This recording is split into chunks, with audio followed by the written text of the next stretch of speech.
I've been thinking long and hard on this one. Over the last few years, the liberal Democrat attacks on conservative blacks have increased in number and ferocity.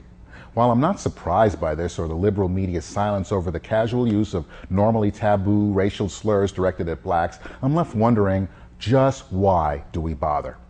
I understand it's risky if you're a black Democrat to echo the ideas of conservative blacks that you may agree with. Groupthink is an ugly concept to go against. But as a black conservative, as a human being, I'm left asking myself, why am I going so far out of my way to try to convince those who are too lazy to pick up a book or do an internet search and see just who's been really using, thus keeping the black man and woman down? The following are a few minor bullet points, courtesy of my friend in Los Angeles, Larry Elder, and Reverend Wayne Perriman in Seattle. Democrats supported slavery and its expansion into the northern states. After the Civil War, 23 blacks, 13 of them ex-slaves, were elected to Congress, all as Republicans. That the first black Democrat was not elected to Congress until 1935 from the state of Illinois. That the first black congressional Democrat from a southern state was not elected until 1973. That Democrats in 1854 passed the Kansas-Nebraska Act that overturned the Missouri Compromise and allowed for the importation of slaves into the territories. Democrats opposed Senate Bill 60 of 1866 to give blacks 40 acres and a mule. It was Democratic President Andrew Johnson that vetoed the bill. Democrats opposed the 1866 Civil Rights Act. On July 4, 1867, in Houston, 150 blacks and 20 whites formed not the Black Texas Republican Party, but the Texas Republican Party. Blacks across southern states also founded the Republican parties in their states. In 1850, Democrats passed the Fugitive Slave Law. President Abraham Lincoln issued the Emancipation Proclamation during the Civil War. In 1865, the 13th Amendment, emancipating the slaves, was passed with 100% of Republicans voting for it and only 23% of Democrats voting for it. The 14th Amendment was passed giving the newly emancipated blacks full civil rights and federal guarantee of those rights, superseding any state laws. Every single voting Republican voted for the amendment. No Democrat voted for it. Congress passed the 15th Amendment in 1870, guaranteeing blacks the right to vote. Every single Republican voted for it, with every single Democrat voting against it. During 1872 congressional investigations, Democrats admitted beginning the Ku Klux Klan as an effort to stop the spread of the Republican Party and to reestablish Democratic control in southern states. Blacks, who were all Republican at that time, were the primary targets of violence. Southern Democrats like Al Gore Sr. and William Fulbright debated against the passage of the 1964 Civil Rights Act. Southern Democrats, including Al Gore Sr. and William Fulbright, debated against the passage of the 1965 Voting Rights Act. Democrats supported and participated in burning down middle-class black communities like those in Rosewood, Florida, Wilmington, North Carolina, and the Greenwood District, Black Wall Street, in Tulsa, Oklahoma. Between 1870 and 1875, the Republican Congress passed many pro-black civil rights laws. But in 1876, Democrats took control of the House and no further race-based civil rights laws passed until 1957. In 1892, Democrats gained control of the House, the Senate, and the White House, repealed all of the Republican-based civil rights laws. That enabled the Southern Democrats to pass the Jim Crow laws, poll taxes, literacy tests, and so on in their individual states. Only 64% of Democrats in Congress voted for the 1964 Civil Rights Act, while 80% of Republicans voted for the act.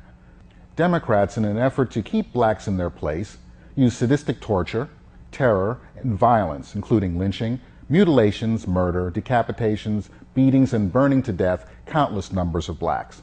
Despite this material being readily available to anyone who shook off the label of acting white, actually learned to read, and can find this untaught American history easily, many blacks consider it the easy way out to just blame all their problems on racism. Ever wonder why conservative blacks are always called sellouts while liberal blacks like Jesse Jackson get a paycheck for being a racism watchdog?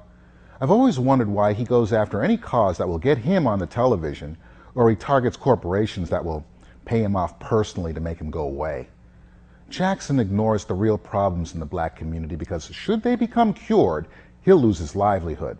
So you may ask, what does the title of this segment mean, Time to Move On? There's that old expression about bringing the horse to water and trying to make it drink.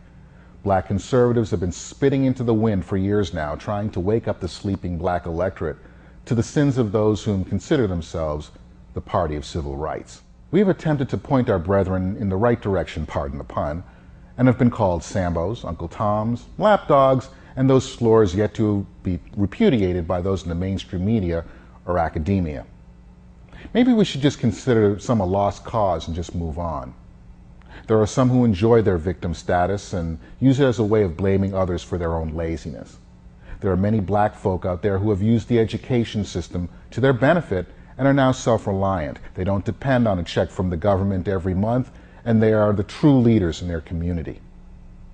There are those who live by blaming whites for their every misfortune, while they now have to live with the ramifications of their blowing off school earlier in life. They claim affirmative action will cure those ramifications. All affirmative action does is make every black person's qualifications suspect upon their first day at a new job and discriminate against persons who may be more qualified purely because of the color of their skin. Liberal blacks call that payback. Just who is perpetuating racism and discrimination in America? Those who believe rap music and sports are the only way out of a crime-ridden neighborhood can choose to live that fool's paradise while condemning others who choose to study. The entertainment industry can celebrate so-called adversity, but many of our hardcore street personalities actually came from middle-class backgrounds and made sound business decisions to get from point A to point B. Those who wish to elevate themselves must make a choice. Personal responsibility is not a catchphrase. It's a way of life that gives someone real control over their lives. Going to work isn't selling out. Not impregnating or being impregnated before age 14 isn't selling out. Teaching your kids that school and not the streets is the path to success isn't selling out. Selling out is taking a dump on the very opportunities this country has to offer and making something out of your dream. Sitting on your butt and blaming whites for your failings and demanding a monetary payoff is a waste of time because it will never happen. There are too many successful blacks in this nation to disprove the wildly held notion that racism is keeping us all down. For those of you who decide to take control of your lives, there is a home for you.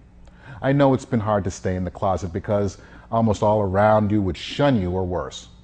But that closet is filling up, and soon there will be no place for independent blacks but to go out and up.